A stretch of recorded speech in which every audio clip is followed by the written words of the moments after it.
Looking for truth and liberty, and we're trying to expose it however we can, because the media and the other propaganda machines are not giving that information to us. So we believe that if we could be an advocate for helping other groups that have meetings, we can help promote them, or we can create events of our own, like this evening tonight. What prompted me about having Jim Mars come, not only because he's fabulous and he's so wonderful to come for us, and his book is out, yes, this is the 100th anniversary of the Federal Reserve, and also in this year, it's at the end of this year, and also the JFK assassination. So that prompted the concept of, we know the official story is not the truth, and so he's going to bring us the truth. Okay, so now our group meets every Tuesday at La Madeleine on Mockingbird Lane, which is right on the west side of 75 next to SMU. And what we do in this meeting is we're trying to develop the organization so that we could have more of these events and they wouldn't be a struggle to put on. We would have people that would be our publicity people, our people that would be, people that are going to do it on Facebook and they're going to advertise and, or look for good speakers and find venues. So we meet on Tuesday, and we're building that structure. And we talk about that from 7 to 8. And then starting a couple weeks ago, we started an idea that from 8:15 until 9 o'clock, we would have topical speakers. Now, it's not an event like this, but it's very good events. And in a minute, I'll have Rudy come up and tell you what the event this coming Tuesday is going to be. But we've had a girl there that was talking about chemtrails. Now, that's quite controversial, and a lot of the information you get, of course, is they don't exist. Well, let's talk about the other ideas and all the facts that are out there about how they do exist. So we did that, and then we make a YouTube out of them. And then if you go to activistfortruth.com, and you go to the top of the page, and where it says more, there's a drop-down box for presentations, because we're going to put YouTubes on there. So it gives you a taste and an idea of what this is about, and then maybe we'll create larger events about those and invite the public and everything. So that's just an idea of Activists for Truth. What else? So we do want to expose the truth about a lot of things. We want to talk about the elections and the candidates that are coming up. We want to talk on the 28th or 29th. The 29th, Tuesday the 29th. Barbara Harless is going to be our speaker, and she's going from the 8:15 till 9 o'clock. She's going to be talking about the proposed amendments to the Texas Constitution, which are going to be on November 5th is when the election day is. So things like that we're going to be doing. But I want to get to Pastor, let's see, what are we going to do next? I know, I'm sorry. Rudy is going to come up for a minute and explain what he's going to be talking about on Tuesday for our topical guest this coming Tuesday. Rudy Davis. Thank you, everyone. So I knew Regina was a very brave girl. I just didn't know how brave she was to give me this microphone. But I appreciate that, Regina, and I appreciate you giving me the opportunity to speak Tuesday to your group, Activists for Truth. But I'll just make this quick. I am going to be speaking Tuesday night about America has lost her birthright, and specifically that is about the ineligibility of this long-legged Mac Daddy son of Satan, Obama, that has usurped the authority of President of the United States and is ineligible to hold the office. And you may say to yourself, well, who is this guy, and who does he think he is, that he has the credentials to get up and speak about this? Well, in the Bible, if I remember correctly, God used a jackass to talk, and I figure I'm on par with a jackass. So, if God can use a jackass, then God can use me. But I'll just quickly say that in regards to my credentials, I have been thrown out and handcuffed in the Majestic Theater for passing out flyers about Lieutenant Colonel Terry Lakin, who has been put in Fort Leavenworth prison for 5 months. He was sentenced to prison for 6 months. I have been sent a letter by the IRS for $25,000 for monies that I did not owe. The Immigration Customs Enforcement has called my work and asked the HR department to send that I am required to provide my birth certificate on a random citizenship audit by Immigration Customs Enforcement. This is after I became my YouTube channel. I had made myself known as a birther. And so Also, the Secret Service came out and visited my house, and had I known 100,000 people were going to watch that video, I would have worn something other than my wife beater T-shirt. Having said that, I got to thinking. I'm not a public speaker. It's not my normal thing, and I don't feel. But I got to thinking about the opportunity that Regina has offered me, and if I don't take the opportunity to speak about this ineligible president, the fact that we have sold our birthright as America. You know, we are Americans. We were given a gift by God, and our ancestors fought and died for the liberties that we have. And if somebody doesn't get up and make known the fact that this president, and I believe this is an incredibly important issue. Matter of fact, it has opened the door to the Pandora's box of issues that we have going on now. I believe that we really need to focus on this and support people like Sheriff Joe Arpaio and Pastor James Devin Manning, Lieutenant Colonel Terry Lake, and Orly Tates, Mickey Booth, and a host of others. But I'll give you more information if you so care to come out to the event on Tuesday, and I appreciate the opportunity to speak to you tonight. Thank you, Regina. Okay, in my haste, I meant to talk about this. Okay, this program here is something that we're going to do with each of our events that we put on. There is spots in the program where you can advertise. The event that's coming up on the 28th of October is going to be the Moriartys. They're whistleblowers. They've spoken on the radio before. We have YouTubes of them. But the deal is they're coming back from California, and we rented a theater in Garland. It's on October the 28th. It's a Monday. And we are charging for people to come into that event. But if you take an ad out in the program for $25, you get 2 tickets. And so that's like paying $5 for the ad. These great people on the front page here have taken out these $25 ads. So they got to advertise in this event's program also, and then it's also going to be in the program that we put out for the Moriarty event. And this nice Ken here on this page number 2, he took out a full page ad, and then he gets 7 tickets. So everywhere on here, there's a way to contact me. You've got my email, you've got my phone number, you got the website. Okay, I'm out there. Just let me know, because this is how we work together. No, there's no real money, put out for these things except what we can do ourselves. And like Rudy said, it's us doing it, Okay, so that's the program. Also, I want to tell you that these nice guys that are videotaping, they do it for me for free all the time, too. They're wonderful. I mean, they do get paid by other people, but they put a lot of time, and of course, they should advertise in here. I actually am going to put an advertisement for them in here, because there's people that can pay for these things, and that'd be great if they pay them. But at the end of the night, this night, they're going to have a DVD of this event for $10. They actually will have it produced, and you can bring it home. So when you get so excited about hearing Jim Mars, you can bring it home and show the people what they missed for the next time. There's books out in the hall. That Jim Mars's books are there. Please visit that table. There's other DVDs too on the back table. There was a Don't Comply, The Line in the Sand, which we support wholeheartedly. Some of us in here have been there to the events, like the pastor and Brad has been there for all 3 that have been in Dallas. The 3rd Saturday of the month, a group of guys go, and women too, and bring their long rifles, and they meet at the Grassy Knoll, Dealey Plaza there, and at 10 o'clock until 1 o'clock. They walk, they go in restaurants. We've had as many as about 65 people. This last Saturday was a little sparse because a lot of our people were down in San Antonio. 1,000. Okay, the mainstream media is saying 1,000 were there. So it was well more than 1,000. It went wonderful. So we have DVDs of that. John went down there with Oath Keepers. That's Stuart Rhodes. That's a great organization that we work with. Actually, my sister's the vice president in Texas. So we work real closely with these groups. That's another idea of like what I say about Activists for Truth. So on the back of the program, this is very useful. There's all information to connect with us, but also there's other media outsources. We have Ella Dask here. He's on the radio every weekday, Monday through Friday from 3 to 4. And hopefully he's going to have the Moriartys on this week. Try listening, see if they're on there. I hope so. And then you get the taste of what they're talking about.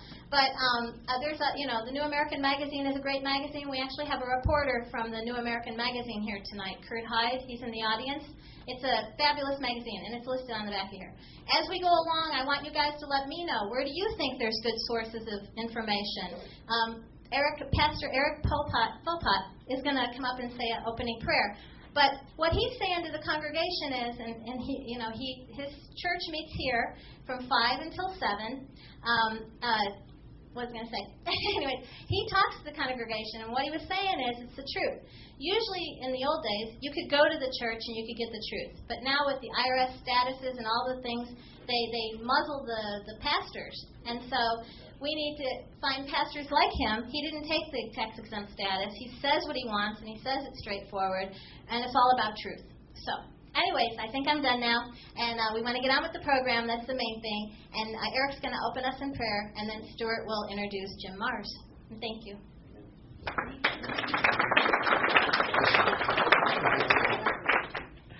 Well, one thing about Cross Life, it's a Patriot Bible Church. And that name is reserved for us, so that actually goes to our website, patriotbiblechurch.com. And we're about waking people up, winning souls, and waging warfare. With that, I believe that we're going to see some truth about how this illusion's been built for us. And then this is part of tearing that down and revealing truth. And that's what we want to be able to do. So, Father, we come and we ask that you would bless this evening, that you would bless the speaker. Father, that you would bless this event. And, Lord, that we would wake up. That we would wake up to the things that are going on in this world. As they are outlaid in your Bible, you say that these things are coming. So we want to believe that, Lord. Show us truth tonight through the revealing of this illusion and how we can be a part of taking it down. Bless us in the name of Christ. Amen. Amen.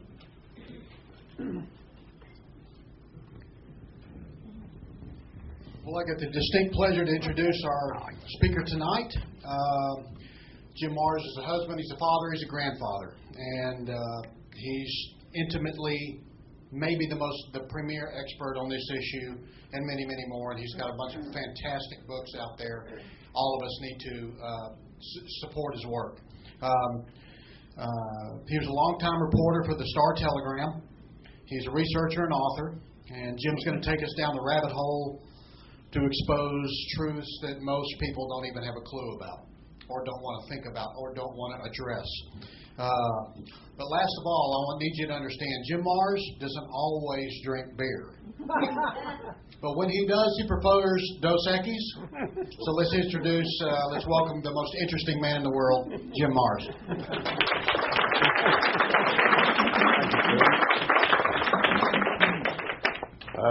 Okay. Oh, good. You've got this thing on. Everybody hear me all right?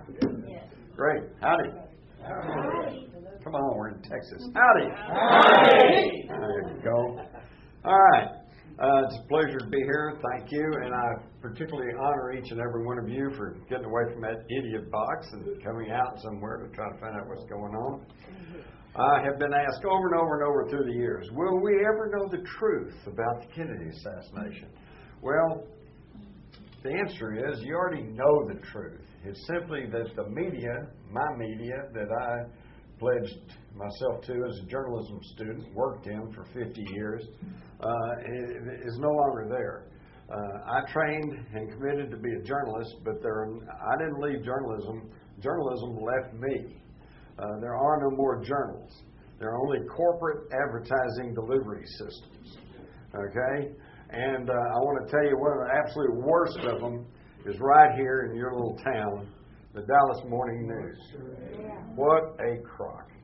And I know this because I have worked hand in glove with a lot of their reporters over the years and then competed with them on news stories. So, will we ever know the truth about the Kennedy assassination? Okay, well, I'm going to tell you the truth tonight, but here's the thing. If I tell you right now, then your question's going to be, do I want to trust Jim Mars or not? And I don't want that. What I'm going to do is I'm going to run through some factoids that you have probably not been told about. Some of this you're going to know, some of it you don't know. And when I get through then, if I've done my job correctly, you're not going to have to worry about do you trust me or not. You're going to know for yourself because you're going to see the information for yourself. But we got a long way to go, short time to get there, so let's move right along. First thing you have to understand, some of you older folks will know this, Dallas, Texas in the fall of 1963 was just an entirely different time and place. Okay? There were still colored and white restrooms in the public buildings, drinking fountains, okay? If you wanted to be a Dallas cop, it helped if you were a member of the Ku Klux Klan, or at least the John Birch Society. Very right-wing city. Adlai Stevenson had been spit on, hit with a sign here just a few weeks before Kennedy arrived. Okay, it's just a whole different time and place, so you have to understand that. Here we see a picture of Jack Ruby's Carousel Club, kind of a sleazy joint downtown there on Commerce, right across from a parking lot from Abe's Colony Club. These were what were known as after-hours clubs or brown bottle clubs. There's another thing. I've always used this as a little secret test question for people who said, oh, yeah, I was there. I know all about it. I say, okay, well, look, hey, did you ever go have a martini in the Dolphins Hotel bar? Oh, yeah, I was there lots of times. Well, I know they're lying because, think about it, folks, you couldn't buy a mixed drink in Dallas in 1963. You couldn't buy a Coors beer in Texas in 1963. Okay? Different time and place. Now, here, we've got a really shadowy-looking character dancing on the stage of Jack Ruby's Carousel Club along with Kathy Kay. This was taken in October of 1963, about a month before the assassination. But the only thing I can tell you for sure is he was not connected to the assassination because that's me.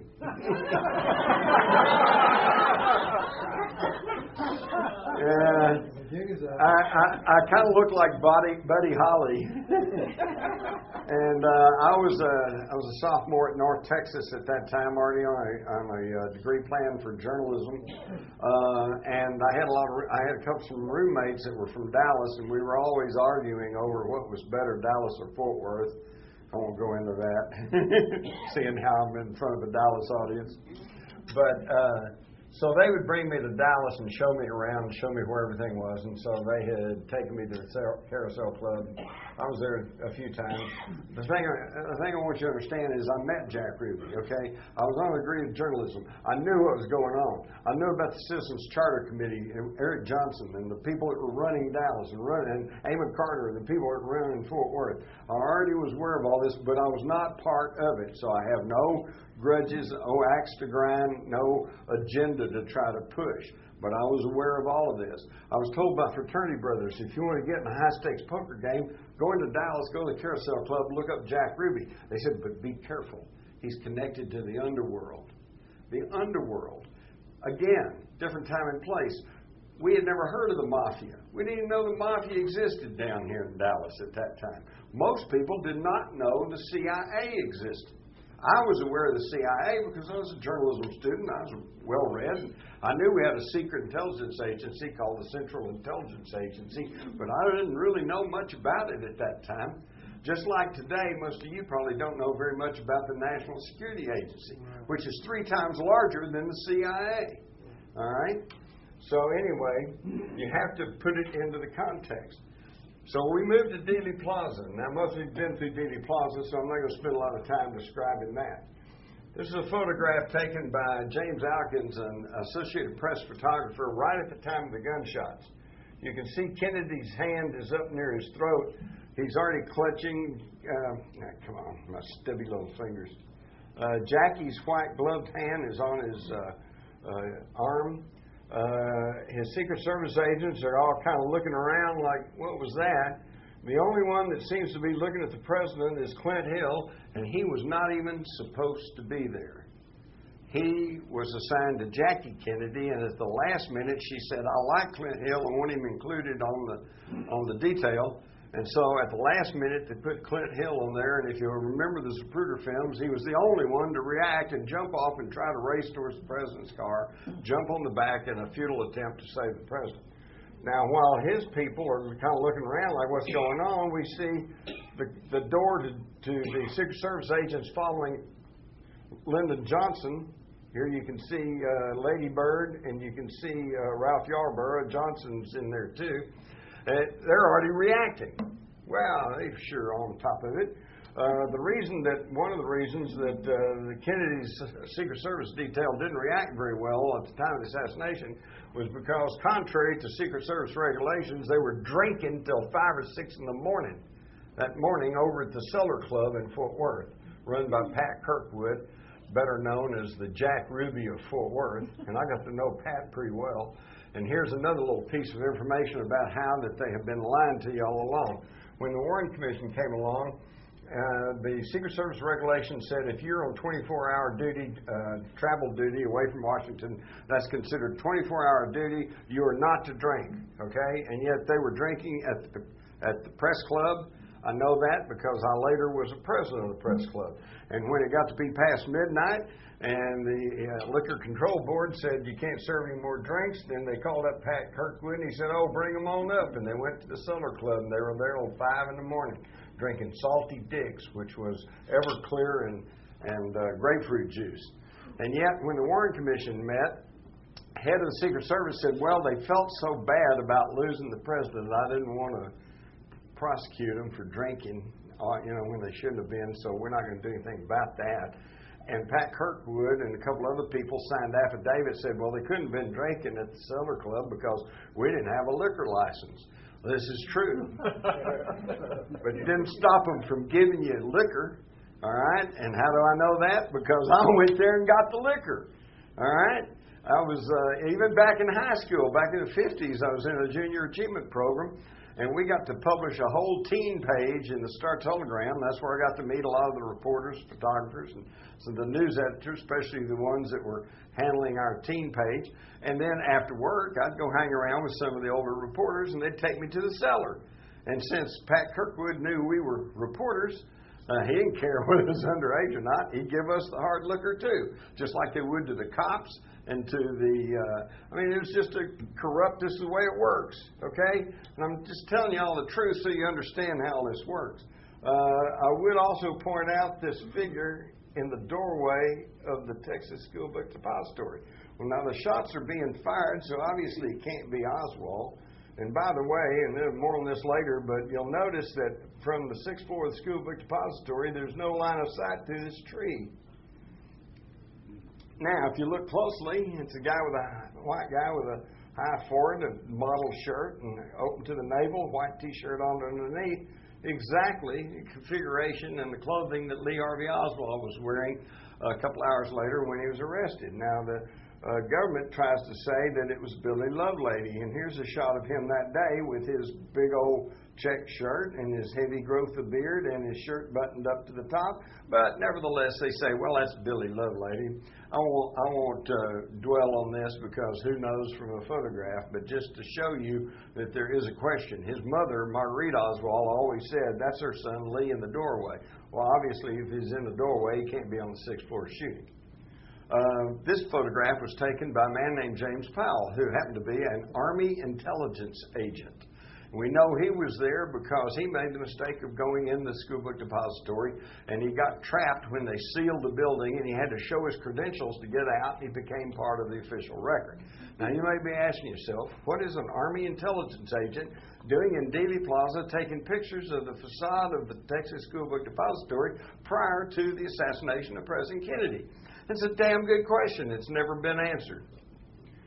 Now, here we see a picture I made from that 6th floor window. Here's the floor. It's only a foot up here. The window's only half open. And again, you can see there's an overhead sign. That's where the first shot struck.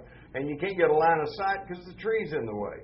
Plus, you got these two-inch pipes to the left of the window, making it very difficult for someone to kneel or lie down or try to aim the rifle off down the street. You also notice the Warren Commission published this and said this is what the sniper's nest looked like. And yet the Dallas News published this picture. A man named Studebaker, who was shooting for the government, said as late as Monday following the Friday assassination, he was up there moving the boxes around and taking pictures of them. You cannot count on any of that evidence. Here we see all the immediate witnesses at the time of the shooting as he moves on down the street. I paid particularly attention to this guy holding an umbrella in the normal umbrella position, and this guy perpendicularly to him, standing here with his arm raised. Some of the other pertinent witnesses, Charles Brim, Beverly Oliver, Gene Hill, Mary Mormon, the Newman family, they're all here. Okay, as Kennedy approaches that Stemmons Freeway sign, he's waving. Everything seems to be okay. As he passes behind the sign, you can see the umbrella now has moved halfway up the sign. So the guy with the umbrella who was standing like this is now pumping that umbrella up and down and twirling it, as you can see on the Zapruder film. And the guy in front of him is raising his fist in the air. Well, now, wait a minute. Here they are. And then here they are. You can see that before they get opposite to him, he's just holding the umbrella. And then it goes up and it's twirled. Then, supposedly, they're not even connected to each other, but they go sit next to each other on the curb. And then here in this picture, these are blurry because nobody was thinking of them or taking their picture. They just happened to be in the background. Well, look at this guy. He's packing something. What's he got in his jacket there? And these men, for years, up until the time of the House Select Committee, for about 20 years or so, they just weren't part of the record. That just didn't exist. And if you talked about them, you were a conspiracy theorist. Okay? But then we see as they're sitting on the curb, he's got his hand up to his mouth, and there's an antenna or something sticking out from behind his head. He's talking on a radio. And while everybody else is rushing up the grassy knoll where they thought the shots had come from, the dark-complected guy goes strolling off, sticking that radio back in his pants. Okay, now who are these guys? Oh, well, we didn't know. The House Committee came along, and they finally identified the umbrella man as a man named Louis Stephen Whitt. And yet you just saw the pictures of what the umbrella man was doing. He was standing there holding the umbrella. We know from the Zapruder film, when Kennedy got parallel to him, he pumped it up and down and twirled it, and then he went and sat on the curb, okay? According to his testimony, he sat on the grass the whole time, opened the umbrella and held it out in front of him, and never even saw Kennedy go by. All right, and then someone on the committee said, well, maybe he did that to heckle Kennedy because it reminded Kennedy of Neville Chamberlain, who carried an umbrella and caved into the Nazis before World War II.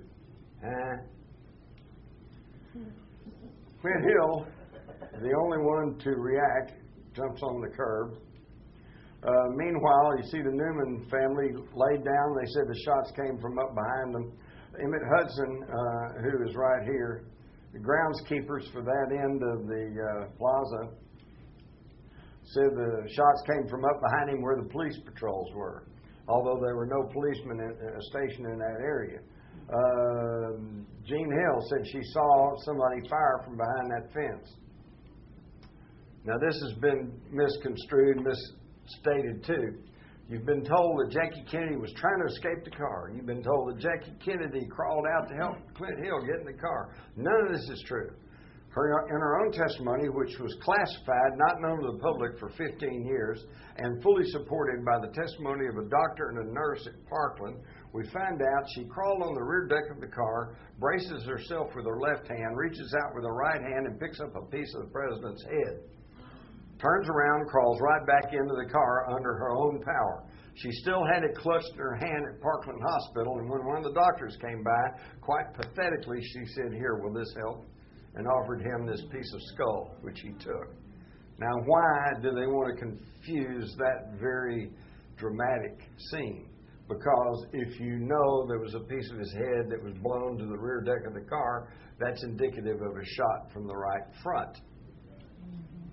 Now they say, well, it couldn't have been a shot from behind the grassy knoll, even though people reported seeing a puff of white smoke come off the grassy knoll, but we know modern rifles don't smoke. Well, yes, they do. Number one, they smoke. Number two, if they've been recently oiled, they certainly smoke. At the time of the House Committee, I was there when they were firing 6.5 rifles from morning till noon, and every time they fired, I could see a puff of smoke come up. And here in this photograph, where'd it go? Okay. Taken by an NBC photographer, you can plainly see the white smoke drifting off the grassy knoll, even as Kennedy's car is entering the triple underpass. Okay? And of course, everyone rushed towards the grassy knoll because everybody in that end of the plaza said that's where the shots came from. Here they go. Behind that fence, it was just a nightmare. There was no crowd control. Everybody rushed back there. They were all stomping all around. The 15 railroad workers on the triple underpass all said the shots came from over to their left, behind the fence on the grassy knoll. And when they rushed around there to see what was going on, they said they found muddy footprints and cigarette butts, as though somebody had been standing behind that picket fence for a while. In this story by one of the few good reporters that Dallas had, which was Earl Goltz, we find that several people, including Dallas police, reported encountering men with Secret Service identification. And yet there were no Secret Service agents stationed in Dealey Plaza. They were all either riding in the motorcade or already at the trademark where he was going to make a noon talk. Interestingly enough, Inspector Thomas Kelly of the Secret Service interviewed Oswald. And Oswald said, "Are you FBI?" And he said, "No, I'm Secret Service." So Oswald said he was standing in front of the textbook building and about to leave it. A young man, a crew cut, rushed up to him, showed him a book of identification, said he was from the Secret Service, and asked him where the phone was. And Oswald said he pointed towards the payphone in the building, and he saw the man actually go to the phone before he left. What? We're just told that less than an hour later he shoots a cop down on the south side of in Oak Cliff just because he stopped him on the street. And here he says that a guy ran up and showed him book identification, said he was Secret Service. He not only does not shoot him, but shows him where the phone was and then stands there to make sure he gets to the phone. They never tell you this stuff, do they? So, we're now seeing all this modern stuff. You're going to be inundated from now on until November the 22nd with books and TV specials and reminiscences. And it's going to be psychobabble about, people just can't deal with the idea that a lone nut can take out the great leader. And, so much time's gone and there's so much controversy and so many theories. I guess we'll never know. Well, I'm giving you the facts right here, right now. But the thing I've got to warn you about are these programs that purport to have computer simulations. Because as we all know, if a computer says it's got to be right, except not really, because what we all know is on a computer it's garbage in, garbage out. A computer can only tell you what you put into it. What am I talking about? Well, here's my computer simulation. Went through the tree, hit the side, bounced off, hit him in the throat. A little entrance wound right there, just like all the Dallas doctors said. Okay, well now that sounds silly, but let me point out that years ago I met with Bob West, the county surveyor of Dallas County, and his associate Chester Brenneman.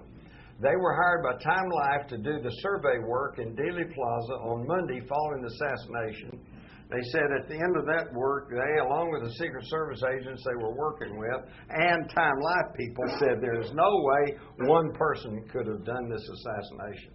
Later, in the spring of '64, Bob West and Brenneman were hired by the Warren Commission, again to survey Dealey Plaza.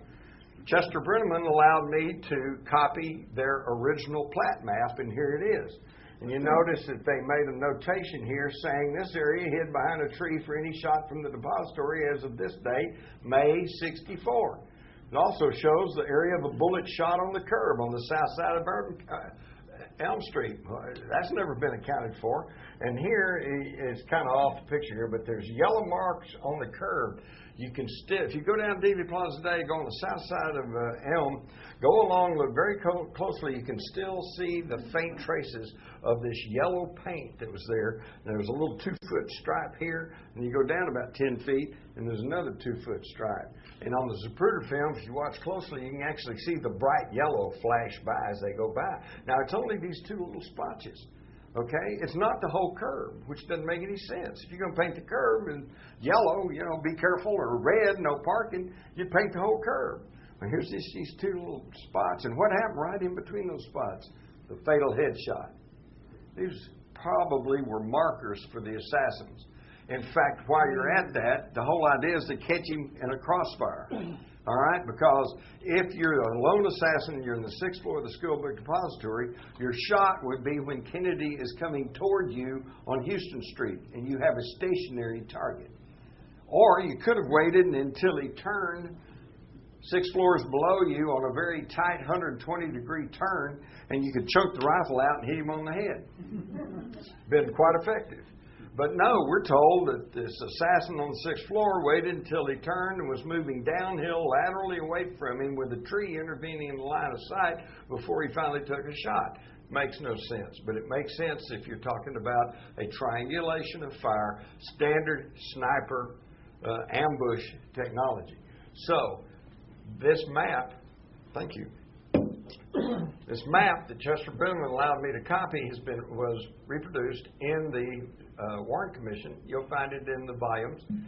All of these notations are deleted.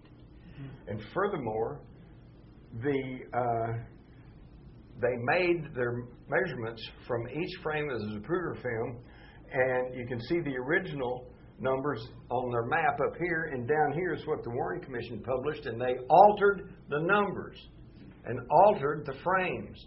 Now what this means, folks, is that every computer simulation that has used the Warren Commission numbers are invalid because they're not using the correct numbers. And on a computer simulation, and particularly in survey work, if you're off a fraction of an inch up here, by the time you get 30 yards off, you could be, hundreds of feet different. So never trust a computer survey if they're basing it on the government's figures. Another little tidbit that you never hear about, but that tells volumes, is that Lieutenant Jack Revel was the head of police intelligence for the Dallas Police. He has said publicly that he rode back from the school book depository to the Dallas Police headquarters with a military intelligence agent, an agent from the Office of Naval Intelligence. And keep in mind, Oswald was a Marine. The Marines are under the Department of the Navy. Okay? So he rides back with a Army intelligence or Navy intelligence agent. He gets back, and the first thing he does is he types up this list of school book depository employees. Heading the list is Harvey Lee Oswald of 605 Elsbeth. Well, Lee Harvey Oswald had lived at 602 Elsbeth in the fall of '64, but none of that was on his employment records at the book depository. All that was on there was his Beckley Street address. So where did they get this misapplied name and a bad address? Well, at the time of the House Committee, Colonel Robert Jones of 4th Army Intelligence down at Fort Sam Houston said he got word from one of his people in Dallas that they had arrested a suspect, and his name was Alex James Hydell.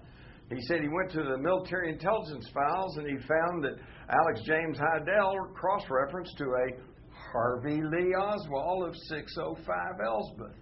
So what does that tell us? That tells us that military intelligence tipped off the Dallas police as to the identity of their suspect.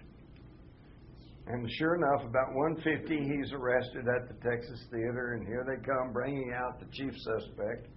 Here he is after arriving at the Dallas Police headquarters. He's arrested about 1:50. It probably took him 15, 20 minutes to get downtown. So he only arrives at the Dallas Police Station about 2:20, 2:30.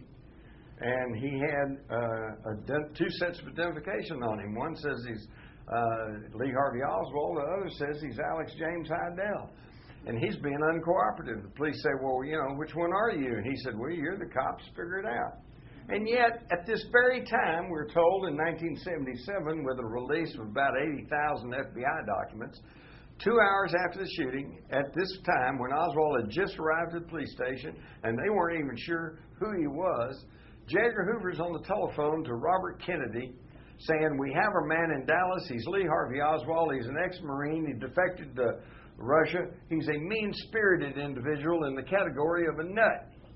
So he's already got the whole thing laid out there at a time when the Dallas authorities weren't even sure who they had in custody. Circumstances do not lie. That should tell you volumes right there. Now we look at these pictures of Oswald. This is Oswald in the Marines, his passport picture. These two pictures supposedly are made about the time he went to Russia, and then these are after he came back. That's New Orleans police, New Orleans passport record, New Orleans police photo. Another passport photo, and his Dallas police photo. Now, these guys all pretty much look the same. But here, there's questions. This guy doesn't look like this guy, and this guy doesn't look like this guy. But it gets worse. When you go and look at the whole thing, his mother consistently, from the time of the assassination onward, said, my son worked for the United States government. And there is just a plethora of evidence showing that he had intelligence connections. James Wolcott, a CIA paymaster in Japan, said that he remembers cutting checks to Lee Harvey Oswald. Lee Harvey Oswald went and hung out at the Queen Bee in Japan, in Tokyo, which was a very expensive nightclub where the U-2 pilots went to, and where hostesses thought to be communist agents were hanging out trying to extract information from Americans. He wrote about microdots. The key thing is he had a Minox spy camera with a 5-digit serial number.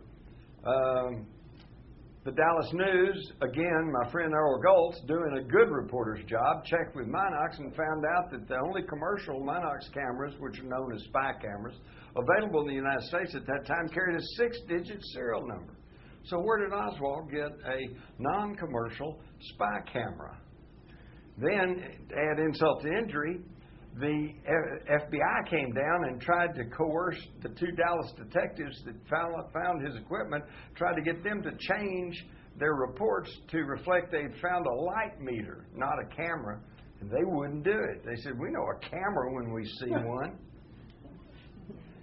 Now, to show you that he might have been doing undercover work, we find that in 1958, while he's in the Marines over in Japan, he's treated for gonorrhea. Now, if you're ever in the military, you know that they advise you against getting venereal disease. In fact, if you're in a special unit, like Marines, for example, you actually can get punished, for getting a venereal disease. But his says, contacted in the line of duty, not due to own misconduct. Oh, wait a minute. Okay, now, if you think that's not weird enough, we were told at the time that nobody in the government knew anything about Oswald. Nobody was paying attention to him. He just kind of fell between the cracks, even though he was given money by the State Department to come back from Russia after telling the Russians and our own embassy people in Moscow that he was going to give state secrets away. But worse than that, we find in this document dated 1960, 3 years before the assassination, J. Edgar Hoover sends this warning memo to the Security Division of the State Department, warning that there's a possibility that an imposter is using Oswald's birth certificate. Please pass along any pertinent information. So J. Edgar Hoover personally was aware of Lee Harvey Oswald 3 years before the assassination and considered that an imposter was posing as Oswald. You don't get told that in the morning news, do you? Now, is it possible somebody was posing as Oswald? Well, let's look at this picture from supposedly taken at the time of his defection to Russia, and we find that there's heavy shadow on this left side of his face and very light on the right side, which indicates a light source coming from the right, and yet his shadow falls to the left behind him. And we also notice that there's a little break in his hairline, and this eyebrow seems to be painted on, as with his mouth. And then all this darks here and all this lights here, and you can almost put a line down here, and when you separate them, it looks like you got 2 separate people there. Now, this is a common practice in intelligence. If you're trying to pass off one person of another, you take pictures of them, you make a composite, a split-face composite picture, so that they can go through customs and other security apparatus, and they look at the picture, and yeah, it kind of looks like him, so they let it go.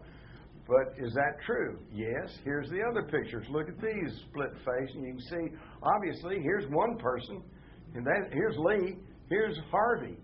And then when you match up the Dallas Oswald with the Marine Oswald, and you would get their eyes and their nose and their mouth and everything's perfectly fine, whoops, one of them's taller than the other one. And this is reflected in the records. The Marine records show he's 5'11". His autopsy showed he was 5'9". I thought the Marines built men, not tore them down to inches. Even his own mother asked for an exhumation in 1967, questioning the body that they had buried, okay?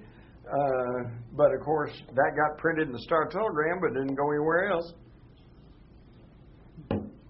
Furthermore, Paul Grudy, the funeral home director, who I got to be real good friends with, said that about a week after he buried Oswald, some Secret Service guys showed up, and they interrogated him about marks on the body and scars and things like that. And finally, one of them quipped and said, "You know, we really don't know who we have buried in that grave." The cover-up began immediately. As soon as they got to the hospital, you see the bucket. You see the bucket here, and they put the top up and they started cleaning the car up. That's destruction of evidence. You're not supposed to do that. And now this gets complicated. I'll try to make it short and sweet, but it's pertinent. This is the official deposition of James C. Cadigan, a FBI fingerprint expert. Okay. And in his testimony, we see somebody's come in there and scribbled out a whole bunch and wrote over here, delete. And then, in response to this question, do you have any idea why 820 was not reprocessed or desilvered? He says, no, this is a latent fingerprint matter. They just wrote that in. Okay? Well, sure enough, when the Warren Commission published their thing, Cadigan asked Cadigan, why wasn't 820 reprocessed or desilvered? And he said, no, this is a latent fingerprint matter. Somebody has altered an official court deposition. That's an illegal act. That's a criminal act. You can be put in jail for that. Why would that? What did they cover up? Well, let's go back. He says, well, why wouldn't they do this? He said, because there's a lot of people there. All of these, the FBI had all of the evidence that night, quite illegally.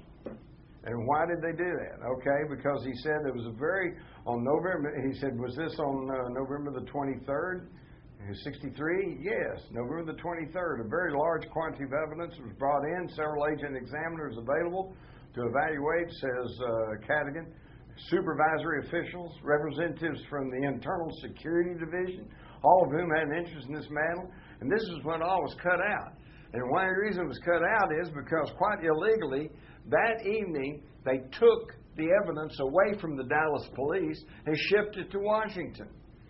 With no chain of evidence and no public disclosure, no one looking over their shoulder to see what was going on. And they held that evidence from now on.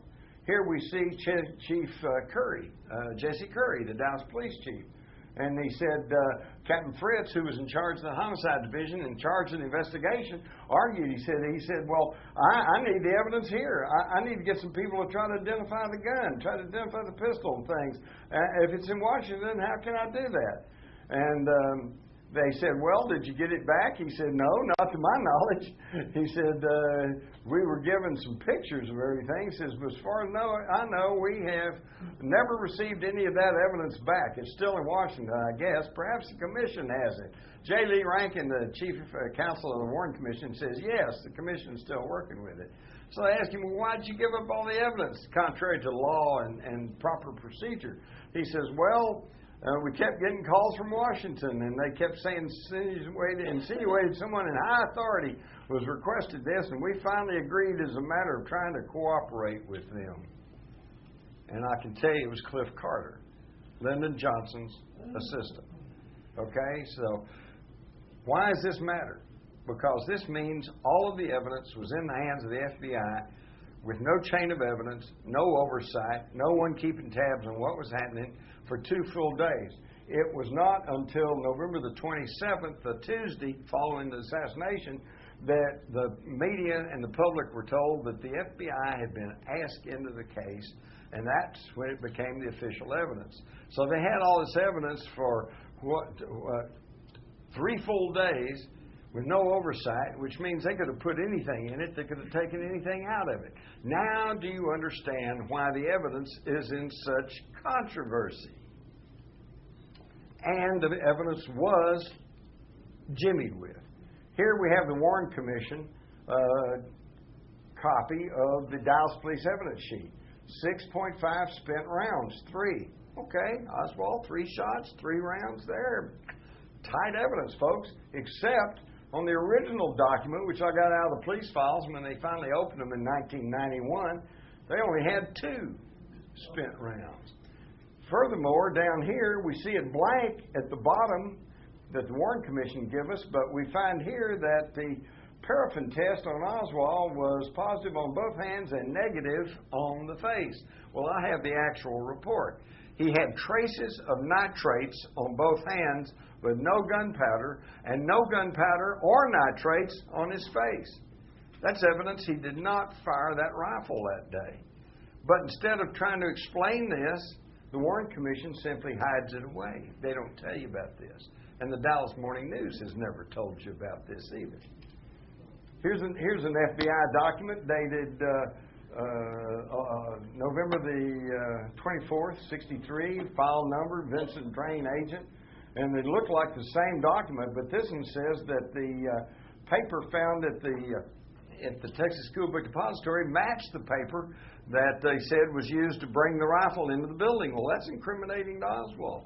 Well, here's the same document that came out in 1980, and it says the paper was examined by the FBI office and found not to be identical.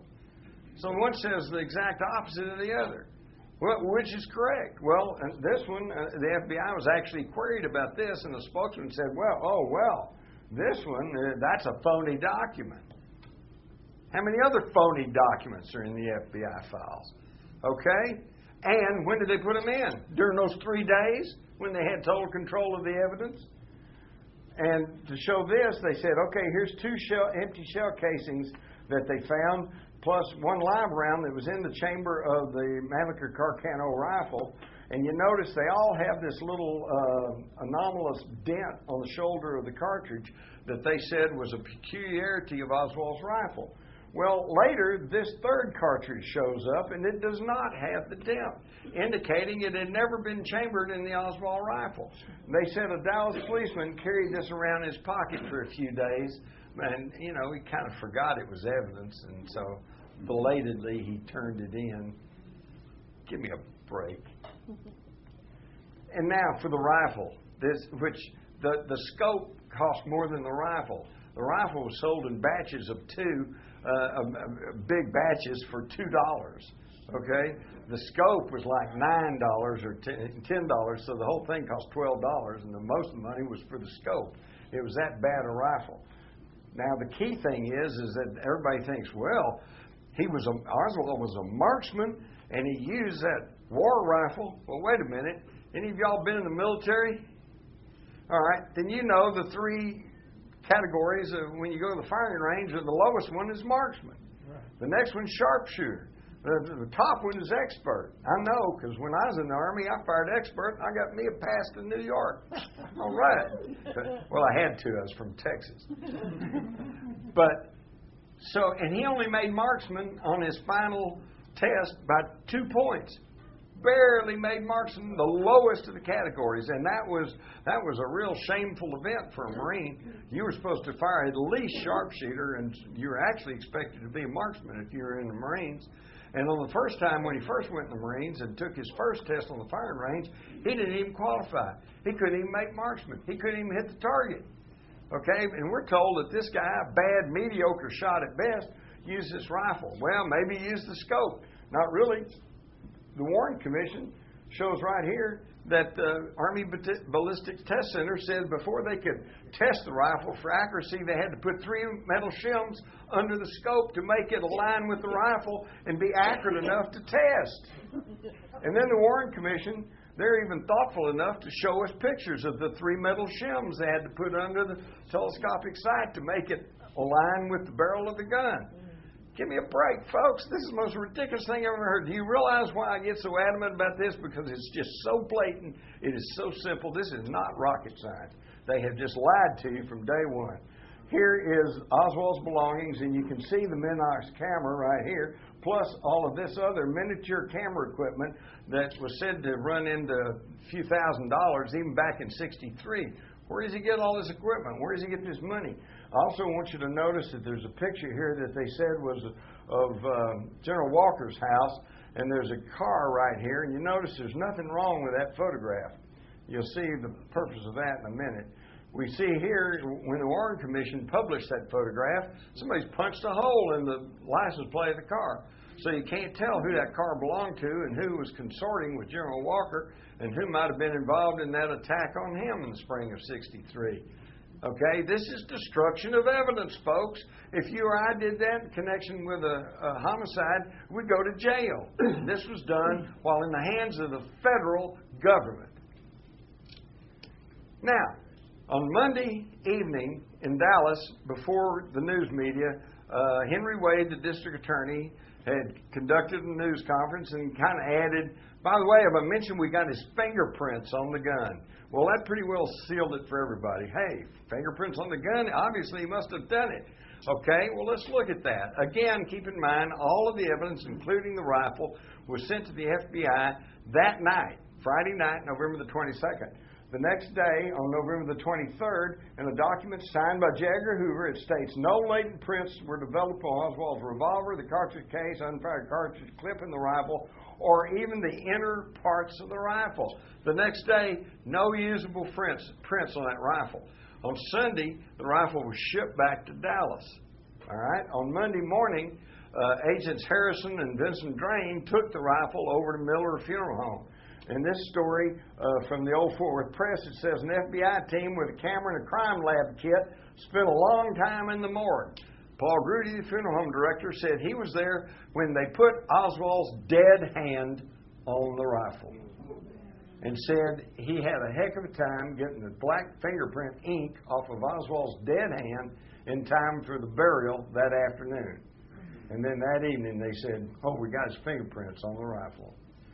Now, I ask you, ladies and gentlemen of the jury, once you hear all the evidence, are you buying that as legitimate evidence? Now, the Warren Commission, did they tell us all the truth? Well, not according to this document from the chief counsel to one of their head lawyers, Albert Jenner, talking about John Eli's report on Oswald's background. And down here we read, our depositions and examination of records and other data disclose that there are details in Mr. Eli's memorandums which will require material alteration and in some instances omission. So they frankly admit that they're going to alter some stuff and they're going to omit stuff. How's that for an investigation? And then, of course, we get to the Warren Commission itself, which they published, and they're real wishy-washy about what they say. They say Kenny was first struck by a bullet which entered the back of his neck, exited through the lower front portion of his neck, causing a wound which would not necessarily have been lethal. And then they say there's no credible evidence, notice that, no credible evidence that shots were fired from a triple underpass ahead of the motorcade or from any other location. Although it's not necessary for any essential findings of the commission to determine just which shot hit Gunner Conley, there is very persuasive evidence from the experts to indicate that the same bullet which pierced the President's throat also caused Governor Conley's wounds. So there you have it. That's the closest they ever got to saying that a bullet went through Kenny's neck and went right on and struck Governor Conley. Now, where did they get this from? They got it from Edgar Hoover, because this was his theory on the Monday morning following the assassination, when you could, everything was still in turmoil. Oswald had been killed in the basement of the Dallas police station. Who knows what was going on? And Hoover already had it worked out. It was Oswald, 3 shots from the Scooping Depository. First bullet hit Kennedy in the back. Second shot hit Connolly. Third shot hit Kennedy in the right-hand side of the head and killed him. A somewhat believable scenario. The problem was they got messed up because of a man named Jim Tague. Jim Tague had stopped his car at the triple underpass, got out, was standing there trying to watch what was going on. A bullet hit near his feet down near the triple underpass, threw up bits of metal and concrete and nicked him on the cheek. He bloodied his cheek. And a Dallas police sheriff wrote that in a report, and a Dallas policeman also wrote that a bystander had been wounded. So Jim Tague knew he had something important to tell because he was the 3rd man wounded in Dealey Plaza. But when he tried to contact the Warren Commission, they didn't want to hear anything about it. They ignored him for months until July of '64, when they're about ready to start writing their conclusions in their report. And what happened then was, despite his attempts to try to contact him, a U.S. Assistant Attorney, Martha Jo Stroud in Dallas, wrote him a letter and sent him a photograph from the Dallas papers showing a mark on the curb and said one of the bullets hit the curb. So the FBI sent a guy down to Dallas, and he reported back. He said, well, there's no mark on the curb. We couldn't find that, just 3 shots from the depository. And for one of the few times that the Warren Commission ever showed some backbone, they said, well, wait a minute, Assistant U.S. Attorney talked about this, and we got a picture of this bullet mark on the curb. So the FBI comes back to Dallas, and this time, that bullet mark. Okay, now they found it, and they cut out a section of the curb. I remember seeing this on the news, made a big deal about it, carrying this piece of curb around. They take it back up there. Sure enough, it's lead, it's antimony. This was a bullet that struck the curb. Oops, now they got a problem, because now instead of 3 shots in 6 seconds, they're going to have to count for 4 shots in 6 seconds, and you cannot do it. So Arlen Specter, who you may recall from his Anita Hill grandstanding, as a young lawyer, decides that, okay, what happened was Kennedy was shot through the neck. It didn't hit any bone, and that bullet went right on and hit Connolly and shattered his 5th rib, and and then shattered his right wrist bone, and then ended up his left leg, and it was all just that one shot. So the scenario changed to first shot went through Kennedy and Connolly, second shot missed and Nick Tabe, third shot hit Kennedy in the right-hand side of the head and killed him. That, believe it or not, is still the official word of the U.S. government, although the House Committee in 1980 said that they had scientific evidence that there was at least one shot from the grassy knoll, but he probably missed. So, this is what they showed us. The Warren Commission said he was shot through the neck, but it's not true. Here's the autopsy, and it plainly states that there was a wound at the posterior back at the level of the 3rd thoracic vertebra. There's your 3rd thoracic vertebra below the shoulder blades to the right of the backbone. And then the Warren Commission shows us this document that was the face sheet for the autopsy, and they actually kind of correctly locate the back wound in the middle of the back. But they left a wiggle room because they said, well, that's just a face sheet, it's just a drawing, it's not meant to be accurate, so they're off somewhat. What they don't show you was the actual face sheet was marked verified by George Berkeley, Kennedy's personal physician. So they said, yes, it was verified. That's exactly where the bullet wound was. Okay? Now, in the National Archives are his jacket, middle of the back between the shoulder blades, and his shirt, middle black between the shoulder blades. So obviously he was never shot through the neck. He was shot at the 3rd thoracic vertebra. Now they've even tried to argue some cockamamie thing about, well, he was turning and he's waving and his coat rode up, And so the bullet hole in the coat is actually much lower than where it actually was. But I would point you to his shirt. Your shirt doesn't rise up when you turn and wave. They're coming up with, they've always got an expert that will tell you anything you want to hear. I'm just telling you the facts. Here they are. You can see it for yourself. All right. Dr. Hume said a bullet hole was below the shoulders, 2 inches to the right of the middle line of the spinal column. Clint Hill, I saw an opening in the back about 6 inches below the neckline of the right-hand side of the spinal column. Another Secret Service agent, Glenn Bennett, says, I saw the president, shot hit the president about 4 inches down from the right shoulder. They're all telling you he was shot in the back. So he was never shot through the neck. So now, if you locate where the back wound was and connect it to the throat wound, now we've got an upward trajectory. We've got a whole new conspiracy theory here. The assassin was hiding in the trunk of the car. Now, where did we get the idea we shot through the neck?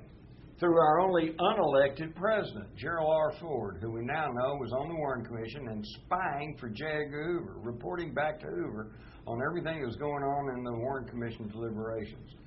And at the last minute, he ordered the authors of the Warren Commission to change their wording from Kennedy was shot in the back to Kennedy was shot through the neck. So they could argue that cockamamie single bullet theory. All right? And now, if that single bullet theory isn't bad enough,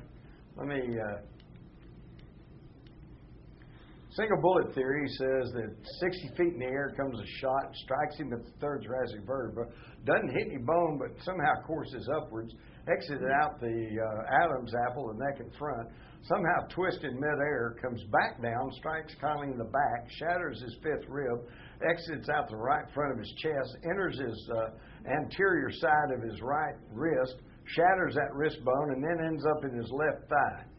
And if that's not unbelievable enough, they say, here's the bullet that did that. And it was described as pristine because, as you can see, it's not misshapen. In fact, this little piece up here, that's where the FBI chipped off a piece for spectrographic analysis. And here's the same ammunition fired into the wrist bone of a cadaver, some cotton wadding, and a goat carcass, and it's all much more distorted and torn up than the bullet they said was found on a stretcher at Parkland Hospital. And yet they never could absolutely nail down where that stretcher was. And we also know that Jack Ruby was at Parkland Hospital about 1 o'clock, about the time they declared Kennedy dead. And I know this because Roy Stamps, a news media person I know, said he personally knew Ruby and saw him entering Parkland Hospital with some camera equipment. Connolly's own doctor said he was not hit by the same bullet that hit Kennedy. And here's the key point. Here's Connolly's wrist x-ray. And you can see where it shattered his big wrist bone, and yet it's undeformed. But it also shows that there are pieces of metal bullet still in Connolly's arm when they buried him that is missing from the bullet the government tells you caused the wound. They're lying to you. And how do I know they're lying to you? Because here is the page 193 from the Warren Commission transcripts of their meeting of January 27, 1964. They're just getting their investigation underway. They didn't bring their report out until September of '64.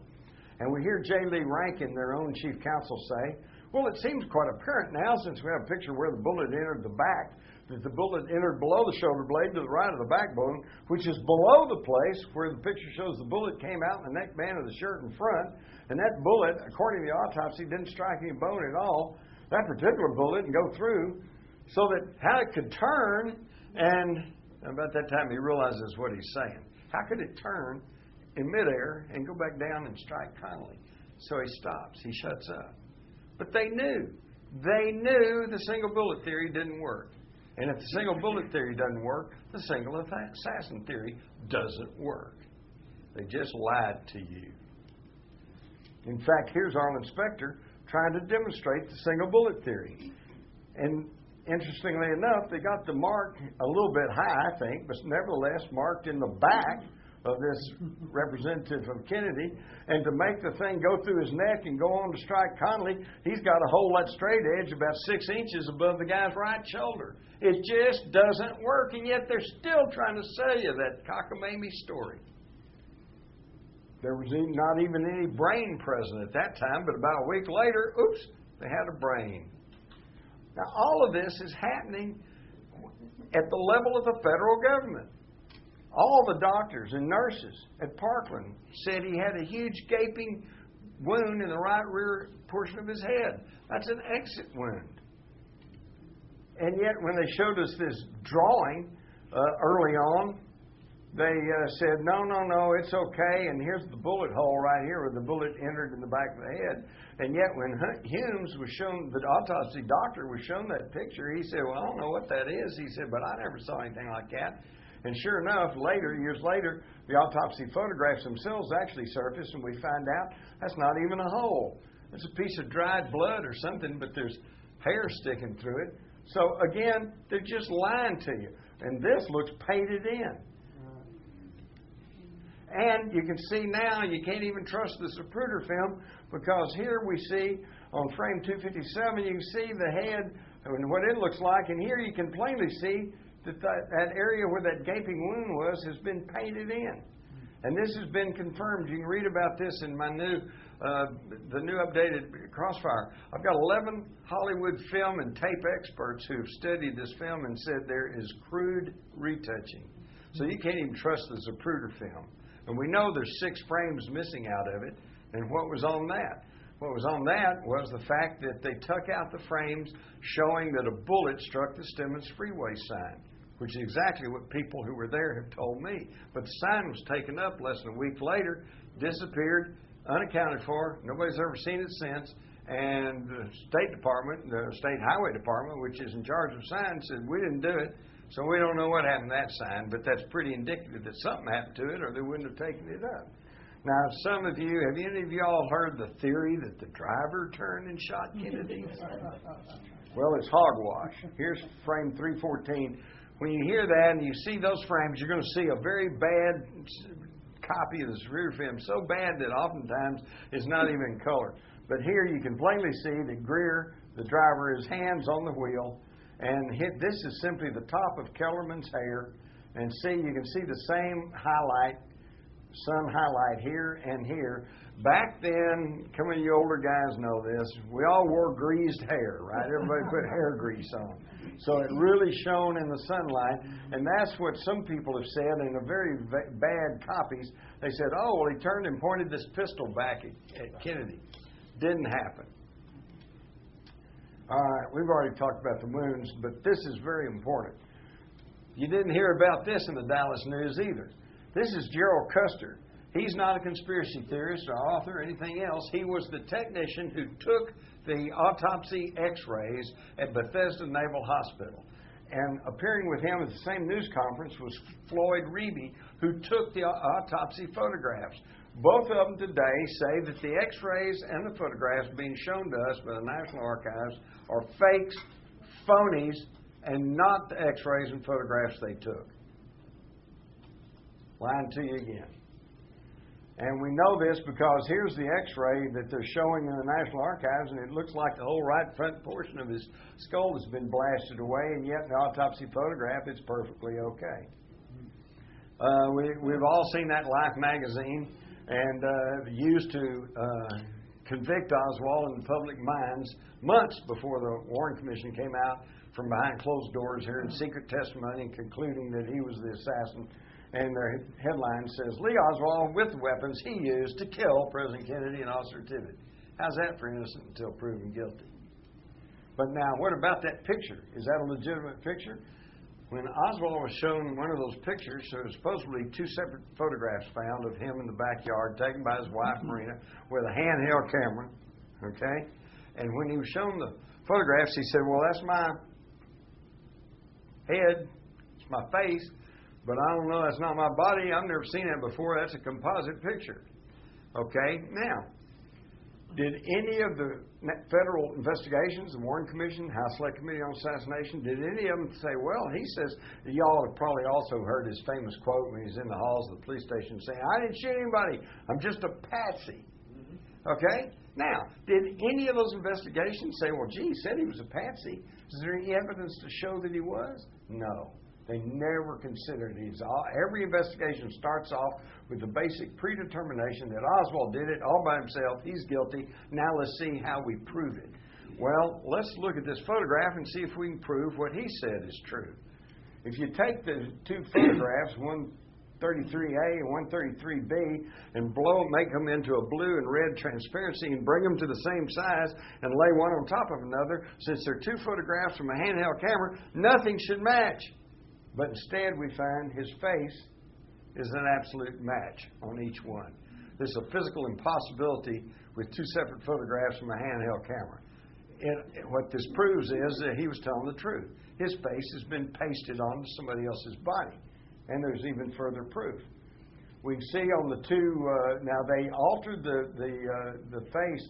These two faces are the same, although they don't look exactly the same, because they've retouched the mouth a little bit and the eyes just slightly. But you'll notice that there's a line that runs over his chin from neck to neck, here and here, and yet we see a broad, flat chin on the backyard photograph, and Oswald had a little pointy cleft chin. So, again, more evidence that he was telling the truth, that he's been set up as the patsy. Now, if that's not bad enough, here's 133A and B, and this photograph turned up 15 years later with no explanation of where it came from. Marina said, first off, she didn't remember taking photographs. Then she remembered taking one photograph. Oh, and then she remembered taking two photographs, but that was it. Now there's a third photograph, turned up in the hands of a Dallas policeman's widow, 15 years after the fact, with no explanation where it came from. And yet, this shows that they're lying to us and knew all along, because Warren Exhibit number 37 shows a law enforcement person posing in the backyard. And what pose is he using? The one with the rifle in the left hand and the paper in the right hand, the pose of the suppressed photograph, never seen for 15 years. Now, why were they hiding this photograph away? Because if you made it into transparency, again, the face is exactly the same. This is a just fabricated photograph. And finally, we get to the Mormon photograph, which was taken right about the time of the headshot. Here's Abraham Zapruder and his receptionist, Marilyn Sitzman. This big thumbprint's on here because some of you guys remember those Polaroid cameras. You had to take the little fixer and rub the fixer over there to fix the photograph. And in their excitement, Mary Mormon didn't do that. And so somebody came along and put a thumbprint on it. But you see the pertinent points. It also shows that right up here behind this fence, behind this wall, we've got this figure right here. This is what has come to be known as the badge man. This is the grassy knoll gunman. Here's his hairline. There's his left ear, his two eyes. I was showing this to the medical examiners, investigators in Tarrant County, and they said, yeah, it looks like he's wearing shooter's glasses. There's his neck and his shoulder. He's got his arm coming up here, and his other arm, I've blown this up, his other arm's out like that. So that's a classic rifle firing position. He's got a semicircular patch on a dark shirt and a bright object on his chest, which by computer analysis is shown to be metal, the exact configuration of a Dallas police uniform. Okay, and here you can see it again. Now, this is not retouched. This is not photoshopped. It is simply a blow-up of the background of this Mary Mormon photograph. There is the grassy knoll gunman. Now, if this was any other case, and I tried to tell you there's nobody up there, and you know that we've got a photograph, we've got the majority of witnesses, we've got two sets of acoustical scientists saying with a 98% probability the shot came from behind the picket fence, et cetera, et cetera. If I try to tell you there's nobody up there, then I'm really a conspiracy theorist. I'm telling you this is the truth, and that's the guy who shot Kennedy and hit him right here in the temple area and blew out the right rear portion of his head as he sagged slightly to his left. Why would they want to get rid of Kennedy? Because he was messing with the status quo. The thing that Regina has such an interest in is the fact that in June of '63, he issued $4.2 billion in interest-free Treasury notes. Now, here, this is Series 1963, United States note. This is based on silver that we still hold in the Treasury under some laws passed in the 30s. And there's no real, that $5 bill is not going to buy you anything much more than what a Federal Reserve $5 bill is going to buy you. But the difference is we have to pay interest on the Federal Reserve notes. We don't have to pay interest to the United States notes. And I find it really ironic that whose face is on the 63 United States notes? Abraham Lincoln, the second president in the history of the United States to issue interest-free money. Lincoln said it's the greatest advantage of the government to be able to print its own money. So to fund the war between the states, he printed greenbacks. Okay, he didn't have to pay money to the international bankers. Kennedy bypassed them in '63 by issuing these Treasury notes, Treasury bills, United States notes. And folks, I don't think it was just some sort of coincidence that both of those presidents were shot in the head in public. That's what happens when you mess with those bankers. In fact, the very first assassination attempt of a leader in the United States was Andrew Jackson, who was trying to break up the central bank and get those international bankers out of our business. Also, Kennedy, as you may recall, forced the steel manufacturers to roll back their unwarranted price increases, and he and his brother prosecuting organized crime as never before since, had tried to put a stop to the secret war against Castro that was going on, had signed accords with Russia, signed the nuclear test ban treaty, which has probably saved all our lives. If they had continued with the above ground nuclear testing, we might all be dead by now. Back in the 50s, when they were totally unaware of the long-term dangers of radiation, I remember seeing the newsreels of where they'd set off a bomb in the New Mexico desert, and they'd march our troops up to within about 500 yards of it, put them in a foxhole, and say, "Don't look at it." All right?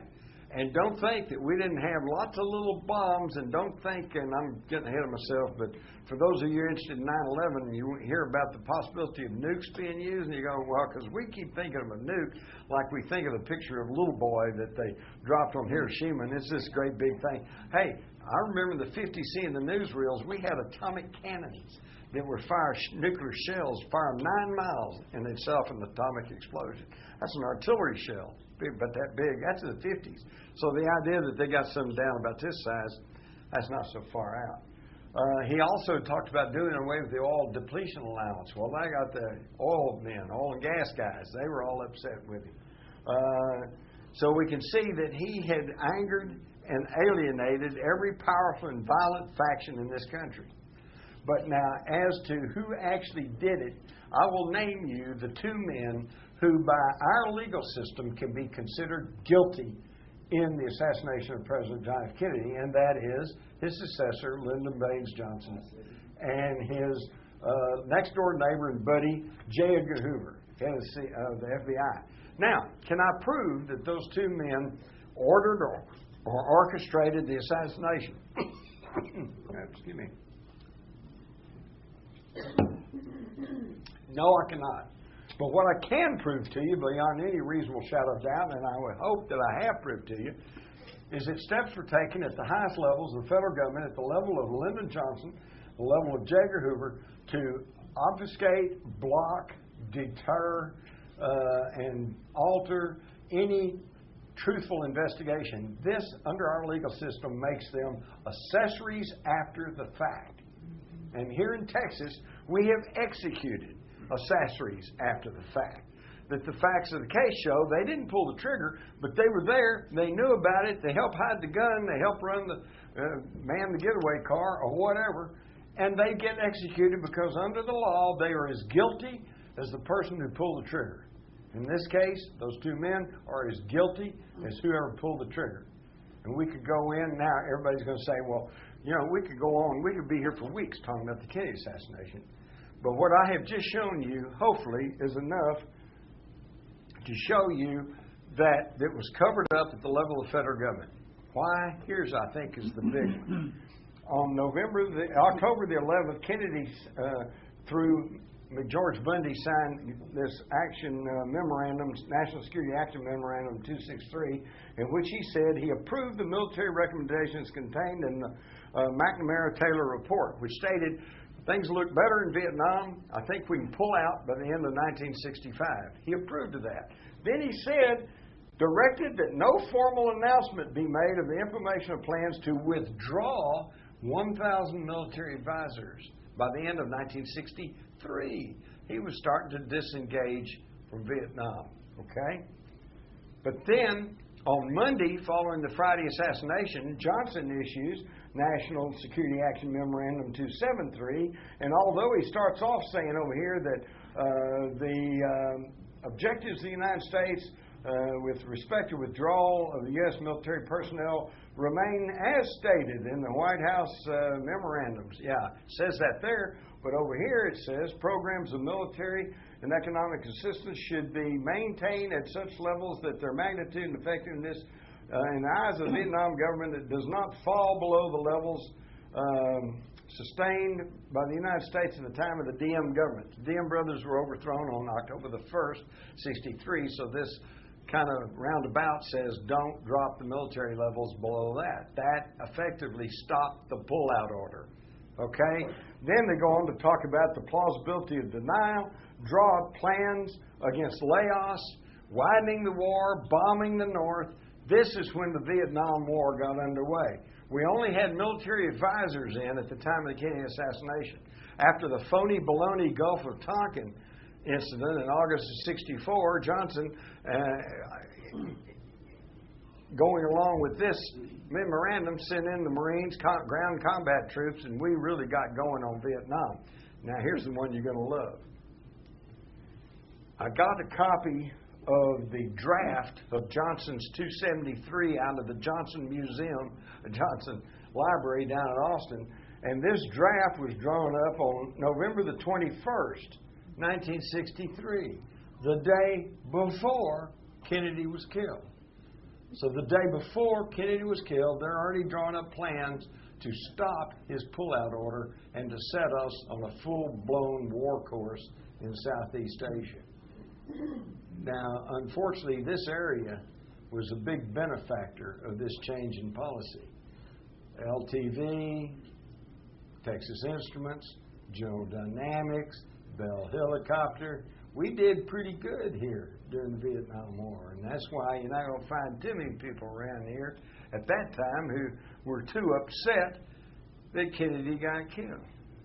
In fact, if you want to hear it in a nutshell, Senator Ralph Yarborough, who I interviewed pretty extensively on more than one occasion, said that as he rode in that motorcade with Lyndon Johnson down through the corridors of Main Street in downtown Dallas, he said they were 12 and 14 deep on each side of the sidewalks, cheering and smiling and waving, and they were truly happy to see President Kennedy. He said, but when he looked up in those big office buildings, he didn't see one smile. Kennedy had alienated himself from the rich and powerful and from the status quo, and the status quo struck back. How many of y'all have seen an interview with Evelyn Lincoln? You haven't, have you? Evelyn Lincoln was Kennedy's personal secretary, and she was with him day and night, right at his elbow. If anybody knew what was going on with Kennedy, she did. And I have this letter from her from 1994. She says, as far as the assassination is concerned, it's my belief that there was a conspiracy because there were those who disliked him and felt the only way to get rid of him was to assassinate him. These 5 conspirators, in my opinion, were Lyndon Johnson, J. Edgar Hoover, the Mafia, the CIA, and the Cubans in Florida. Pretty sharp, Evelyn. Now you see why you never saw an interview with her on national TV or interviewed in the Dallas Morning News. So it's a classic example of who will guard the guards. As Fletcher Prouty told me, the way to understand the assassination is not who could have killed him. Anybody could have killed him.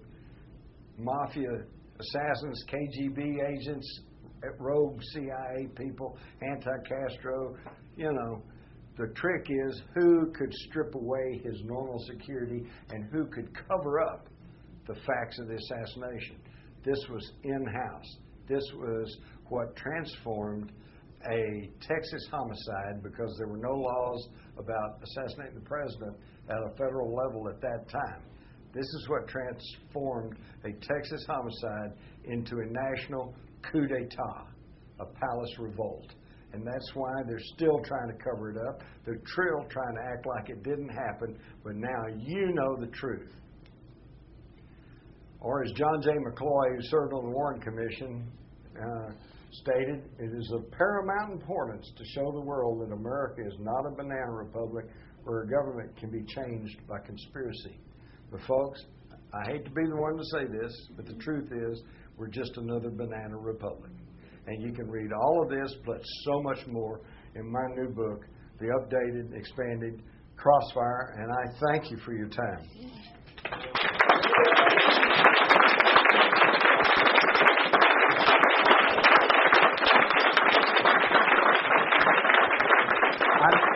I know most of you probably want to go ahead and hit the road, so don't feel like that you're being held here, but if I can answer a question or two, I'll be glad to. Okay, now, one thing about questions Yeah, is we're not going to take a lot of comment. It's a real question. Keep it kind of short, okay? And we'll get to you in a second. If you run long, I'll stop you. And hold on. Okay, is that good? The moving microphone. Yes, sir. Okay, for patriotic people who think they're serving their country, like soldiers going to Iraq or Vietnam, Like I did when I joined the Army. What would you say to them? I would say to be patriotic, you need to pay closer attention to the oath that you take. I still remember the oath I took when I joined the U.S. Army. I took an oath to defend not the President of the United States, not the Chairman of the Joint Chiefs or the CIA. I took an oath to defend the Constitution of the United States. And there are plenty of those who call me a conspiracy theorist and seem to imply that I'm unpatriotic. But I feel like presenting you with this truthful information that I am being patriotic. Yes, sir. Hi, Jim. Did you see this week's National Enquirer? What I've seen one. Is it Anthony Summers, I believe, has written a book and has named the assassin. And who's that? I don't. It's a Cuban fellow. I don't remember the name. I just saw it today. I could name you in Crossfire. You're going to find 3 or 4 different people who come close to being the grassy knoll gunman. My money's on Roscoe White. Although James Files seems like a pretty good contender too. Loy Factor's another one. You can read all of my book. We could go on and on about that. My point is this: it does not matter. Who cares who pulled the trigger? Anybody could have, including the lone nut. The question is, who put them up to it, who paid for it, and who covered it up? And I just explained that to you. Yeah. Real quick question here. About 20 years ago, I was wandering around Traders Village, and a guy out of the blue asked if I'd ever heard about the Kennedy assassination. Shows me a newspaper, Dallas Morning News, I believe it was, that about 2 or 3 days later, he had found a 6.5 millimeter cartridge underneath the triple overpass. Now, you mentioned today that there were some Union Railroad workers that were in that same area. Had they mentioned anything about hearing shots from under the triple overpass? Not from under there. It also might explain where that third cartridge came from, because after he talked to the newspaper people, got his picture taken with the cartridge, he turned it over to the police. Right, and let me point this out. I hear this all the time. Well, if it was a big conspiracy, where's all the evidence? They took it up, okay? They grabbed everything. I can recall in the summer of '64 here locally on Channel 8, Channel 11, Channel 4, and the Dallas News, Dallas Times-Herald, they're still running ads from the FBI saying, if you have films or pictures from Denny Plaza, please turn it in so we can use this as evidence. Back to your thing, most people are patriotic, so they turn it all in. Did they ever get it back? No. So, now I personally suspect that somewhere, because every few years somebody accidentally comes forward and they've got some tape or they've got a picture that they took. My wife took a picture of Kennedy and Jackie going down Harry Hines, so thousands of pictures. There's probably evidence somewhere, and it'll keep coming out, but every time they take it up. I met with a fellow whose father was a air conditioning repairman that went up on the county records building, the white building there on the corner, and was working on the air conditioner up there, and he finds a 30-06 shell casing, heavily weathered on one side, been there and there a long time. Okay, now I could go into the whole thing about the use of a sabot or husk bullet, where you take a smaller caliber slug and you use the plastic hooks to put. There you go. And so this 30-06 may well have provided that explosive quality for a smaller caliber slug. Okay, but what happened to that? I mean, I've heard the story. I believe the guy. Okay, but he went and took the bullet to the FBI, and they took it and took it away, and then said, well, it was a 30-06. Hadn't got it. Oswald has 6.5. Doesn't have any connection. That's the kind of investigation that your tax money paid for, and it's absolutely atrocious. Another question. Okay, I'm using 35, 40-year-old memory. On a talk show one night, a man was pushing his book and telling his story about Lyndon Johnson, in which he claimed that he could come up with as many as 300 people who conveniently died around Lyndon Johnson. Comment. Yeah, well, that's maybe 150 more than I could come up with right now. All right? But there was more than 100. And the thing is, I'm not going to try to tell you they all were killed, but I guarantee you the odds are absolutely astronomical that number of people who had direct knowledge of the assassination would be dead within just a few years period. You'll find that covered in my new book, too. And they've tried to argue those numbers, and yet the people very much more expert than me says it's a question of where does coincidence end and conspiracy begin. But I know I talked one time to an old mafia character, and he said that there were teams going around taking people out. The one I love was James Worrell, who told the FBI that he saw several people running out the back of the school book depository right after the shooting. And then he ended up being one of those fatalities. I talked to a friend of his, and they said he was a motorcyclist, okay, and he was a big, rough and tumble guy. Well, they found him and his girlfriend on a road outside of Dallas with the motorcycle up on the kickstand, and he and the girlfriend lying on the ground with their necks broken, and they ruled in a one motorcycle accident. So think about that one a minute. The guy tumps his motorcycle, breaks his neck, gets up, put the motorcycle back on the kickstand, lays back down, and dies. Yeah, right. Yeah, right. Maybe part of that same question. If nobody's still alive today to be indicted for any issues that were happening back then, what's the issue, and why don't they want the truth to come out? Is it just embarrassment, or are there any people out there that could be indicted? Yeah, I think so. George Herbert Walker Bush is still alive. Woohoo! Yeah. There's still some people that could be indicted, but the thing is, too many people of the people are dead, but their families are still alive. One of the reasons you're beginning to hear Lyndon Johnson's name thrown around quite freely, but you didn't up until a few years ago when Lady Bird died. She still had tremendous power, and I'm just stupid enough, and a local guy, I'm just tell you what I know to be true. This is why the status quo does not want to talk about this. The Dallas News, they don't want to talk about this because some of their biggest patrons, some of the richest families in Dallas, I'm not saying they were involved, I doubt they were, but they knew what went on and it was okay with them. Yes, before the Manlicano was found, I've heard some pretty good evidence that there was a Mauser rifle that was found actually first. You have anything to comment on the Mauser? Yes, you'll find that all in my new book too. When they first found the rifle, a Deputy Constable Weitzman, who had run a sporting goods store and certainly knew about weapons, along with Roger Craig, the Deputy Sheriff, they all said it was a 7.5 German Mauser, and saw Mauser. 7.65. I'm sorry? 7.65. 7.65, that's right. I keep thinking about the 8 millimeter, 7.92, but it's 7.65. German Mauser, they saw Mauser stamped on it. There's all kinds of questions about the rifle. The Warren Commission shows us an ad and said this is the rifle he ordered it from, and yet that rifle was only 42 inches long. The one that they actually found was 46 inches. Couldn't have come from that ad. There's just all kinds of questions. But again, when you control the investigation from the top, you can make it sound like anything you want to.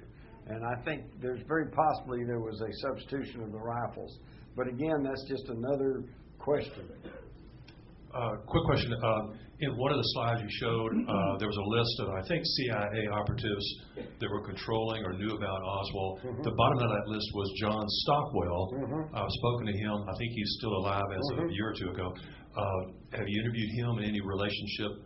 I knew John. In fact, it was John Stockwell, actually, who got my book, Crossfire, used as the basis for Oliver Stone's film, JFK. Oliver Stone had already decided he wanted to do a movie about the Kennedy assassination, and he had decided on concentrating on Jim Garrison, the District Attorney of New Orleans, as the chief protagonist. But what he lacked was a book that covered all the aspects of the actual shooting. And my book, Crossfire, had just come out in 1989, and interestingly enough, John Stockwell had already been hired as a consultant to Stone. He read my book, went to Stone, and said, "Hey, it's all right here." And that's how I got my book used. Two more questions. This young lady and then. Hi, I was wondering if you had any perspective on the possibility that this was a blood sacrifice ritual. Yes, I think there's a lot of symbology, a lot of things involved there, but that gets into some really esoteric stuff, and I'm still just trying to convince most people there was a grassy old gunman. I don't think it was, I'm not sure it was just a coincidence that Dealey Plaza happens to be the site of the first Masonic Lodge in Dallas and sits on the 33-degree parallel. Is there anywhere that you provide more information in regards to that? Or where I could find more information? I can't think of any one source, but some of that's been written about on several things. I would simply say start surfing the internet. No, that's what I've been doing. Go to search engines and put in symbology and stuff. I could tell you about the sidereal time thing, which is just. Y'all want something that'll blow your mind? Yes, please. Yes. All right. Does anybody besides me know what sidereal time is? Okay.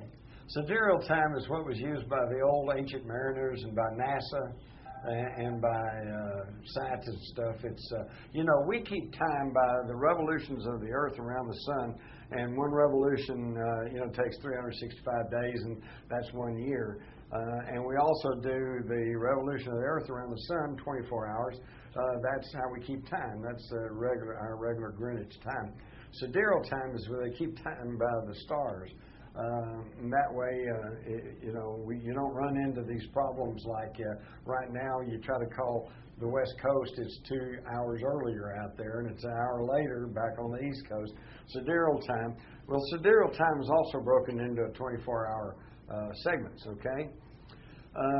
There's a study done by this fellow, and it's been verified by the Vatican Observatory in New Mexico, that the Kennedy brothers, Joe Jr., who was killed when his plane exploded in an experiment during World War II off the coast of England, John F. Kennedy was killed in Dallas, 12:30 p.m. on November the 22nd. Edward Kennedy was almost killed in a plane crash in the summer of 1964. Robert Kennedy, of course, was killed in Los Angeles in June, I think it was, 1968. And then JFK Jr. was killed when his plane went down.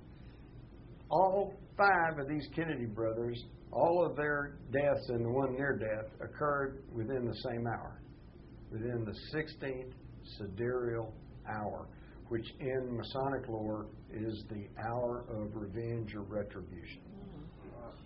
Now, you can read into that anything you want to, but I just find it highly unusual. I mean, if I'd said they all died between noon and 1 p.m., you would think that was pretty unusual. But this is the same thing. It's just a different way to count time. Very, very weird. There's weird stuff going on. I think the preacher would probably have some explanation. On the assassins for the 150, can you be any more specific as to who controlled those assassination teams, who they were, and was there a top coordinator for those assassination teams? Yeah, for my money, it was all coordinated through Operation Mongoose, because for years they kept us, once you write off the communists and the Nikita Khrushchev or Fidel Castro, which there is no hard, firm evidence to point to either one of those groups. And in fact, all the evidence against, because although Khrushchev or KGB agents or Castro or some of his people certainly could have killed the president, they could not have controlled the investigation the way I showed it to you. But now where you see, so we're left with the questions: was it the CIA? Was it the FBI? Was it the military? Was it the anti-Castro Cubans? Was it the mafia? And the answer is yes, because they were all working together under Operation Mongoose. That was the secret war against Castro, headquartered off of the Jim Wave Station off the University of Miami, and headed by General Edward Lansdale, the ugly American, who had plenty of experience in overthrowing governments and overthrowing heads of state. They simply sent their hit teams to Dallas. Jim, years ago in the 70s, Geraldo Rivera had the Good Night America show. And he ran 2 nights in a row in which he analyzed and had forensic scientists there the whole assassination. And they ran the Zapruder film. The first anomaly that I noticed, I was sitting with a friend, was that coming from the upper part of Kennedy's neck, going slightly upwards, was this instantaneous mist that blew away in the wind. Then he clutched his throat. And I bolted out of my chair and I said to my friend, "Did you see that? The first shot came from lower than he is in front of him, which had to be the storm sewer opening." And so the next day, she didn't see that. They played it again, and then she saw it in the second time. I called up people all during the day to tell them about this the next day. The next day, that mist was removed from the version of the film that Rivera had. I drove down there the next day, and there were 2 storm sewer openings, and the one closest to the overpass was just perfect for a pistol shot. Years later, I picked up a friend. I was actually helping a client at the courthouse, and we were going out to lunch, and I told him this. And I said, now, we were going down Elm Street. I said, now, here's the first opening, and here's, wait a minute. The second storm opening, a drain has been removed. A lamp post has been put over where the manhole cover was, and it looks like old concrete. It was beautifully done. Yep. And a friend of mine who was a sergeant on the tax squad of the police department, I talked to him about it, and he said, well, they told us that they removed that just to quell speculation that a shot might have come from there. Yes, thank you. I'm well aware of that. In fact, I stood down in that storm drain before they took it out. And of course, I'm a short guy, but I could stand there, and here's the storm drain slit. And, you know, Kennedy is 6 foot away, leaning over the right-hand side of the limousine. And that's a 6-foot shot. You could do that with a pistol, you know. And I could go on and on. I've had some people tell me that they saw the gunman in the sewer, but see, that sounds so weird. And Penn Jones tried to tell people that back in the 60s, and they just vilified him. Oh, he talks about a man in the sewer. So I'll let that go, but I'm not writing that off. We're going to get one more question here, but I want to leave enough time because Jim has a table in the back with some books to sell. You'll probably sign them and stuff like that, yes, and some other books. And also, we're going to be going to get some dinner over at Two Rows. Sounds good? Yeah. The dinner? Okay. So anybody that wants to go to Two Rows, it's right in the same parking lot here. It's a grill, American grill type food. You can come join us. We got an area saved for us. So just want to put that on there. One more real important thing, and we'll get to your question there, is that, again, these DVDs are available of this presentation tonight for $10, okay? And they're at the back. Talked to one of the Johns. They also have the DVD ready from the Line in the Sand in San Antonio, okay?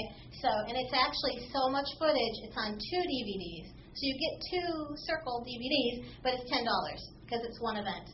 So, and other things too. Oh, and there's a contribution base back there too that says Activists for Truth contribution. I wrote it in the program. You know, any amount helps, guys. So, okay, now we're going to get to the very last question. And then you get to sit down, and you did a great job. I can't believe you can remember all that stuff. You're amazing. Well, I'm like Homer Simpson. Every time I learn something new, I forget something. So. I don't know. You're awesome. I think you're awesome. Okay. Did you see or read Bill O'Reilly's book, Killing Kennedy? On the microphone, please. No. Did you happen to read Bill O'Reilly's book, Killing Kennedy? No. Okay. I threw it in the trash can. Okay.